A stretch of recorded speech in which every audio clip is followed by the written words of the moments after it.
أعوذ بالله من الشيطان الرجيم. پناہ مانگتا ہوں میں اللہ کی شیطان مردود سے. بسم الله الرحمن الرحيم. شروع اللہ کا نام لے کر جو بڑا مہربان نہایت رحم والا ہے. السلام علیکم ورحمۃ اللہ وبرکاتہ. پیارے دوستوں اور پیارے بھائیوں، ویڈیو شروع کرنے سے پہلے دوستوں سے، پیارے بھائیوں سے گزارش ہے کہ دنیا میں جہاں جہاں آپ اپنی ڈیوٹیاں سر انجام دے رہے ہیں، اللہ پاک آپ کو نیک اعمال نیک کام کرنے کی توفیق عطا فرمائے. آپ جہاں بے رہیں سدا خوش اور خرم رہیں. آپ کے ماں باپ، بہن بھائی، بیوی بچے سدا سد و شاداب اور ایمان کی طاقت سے مالا مال ہوں. تو ناظرین کرام، ویڈیو شروع کرنے سے پہلے میں ضروری سمجھتا ہوں کہ اللہ پاک اس پر عمل کرنے کی توفیق عطا فرمائے. تو چلیے ناظرین، ویڈیو کی جانب چلتے ہیں. واقعہ حدیث نمبر 40.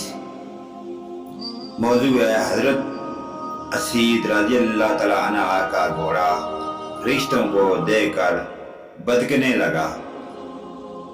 صحیح بخاری میں ہے کہ حضرت اسید بن غفیر رضی اللہ تعالیٰ عنہ نے ایک مرتبہ رات کو سورۃ البقرہ کی تلاوت شروع کی. ان کا گھوڑا جو ان کے پاس ہی بندھا ہوا تھا، اس نے اچھلنا کودنا اور بدکنا شروع کر دیا. آپ نے تلاوت چھوڑ دی، گھوڑا بھی سیدھا ہو گیا. آپ نے پھر پڑھنا شروع کیا، گھوڑے نے پھر بدکنا شروع کر دیا. آپ نے پھر پڑھنا موقوف کیا تو گھوڑا بھی ٹھیک ٹھاک ہو گیا. تیسری مرتبہ بھی یہ ہوا کہ چونکہ ان کے صاحبزادے یا گھوڑے کے پاس ہی لیٹے ہوئے تھے، اس لیے ذرا معلوم ہوا کہ کہیں بچے کو چوٹ نہ آ جائے. قرآن کا پڑھنا بند کر کے اسے اٹھا لیا. آسمان کی طرف دیکھا کہ جانور کے بدکنے کی کیا وجہ ہے. حضور نبی کریم صلی اللہ علیہ وآلہ وسلم کی خدمت میں آ کر واقعہ بیان کرنے لگے. آپ صلی اللہ علیہ وآلہ وسلم سنتے جاتے اور فرماتے جاتے، اسید پڑھتے چلے جاؤ. حضرت اسید رضی اللہ تعالیٰ عنہ نے کہا، حضور نبی کریم صلی اللہ علیہ وآلہ وسلم تیسری مرتبہ کے بعد تو یہی کی وجہ سے میں نے پڑھنا بالکل بند کر دیا. اب جو نگاہ اٹھی تو کیا دیکھتا ہوں کہ ایک رانی چیز سایہ دار ابر بادل کی طرح کی ہے اور اس میں چراغوں کی طرح کی روشنی ہے. بس میرے دیکھتے ہی دیکھتے وہ اوپر کو اٹھ گئی. آپ صلی اللہ علیہ وآلہ وسلم نے فرمایا، جانتے ہو یہ کیا چیز تھی؟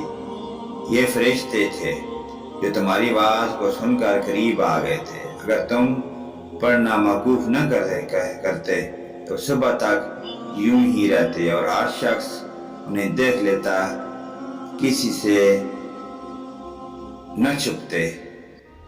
تو ناظرین کرام، آپ نے حدیث نمبر 40 کی موضوع سنا. تو اللہ کے پیارے ہستیاں نے کیا کیا کام کیے اور کیا کیا اچھے اچھے انہوں نے دنیا میں کام سر انجام دیے. تو ان کی ہر ایک ایک بات سے آپ کو اچھا اور نیک سبق ملتا ہے اور ملتا رہے گا.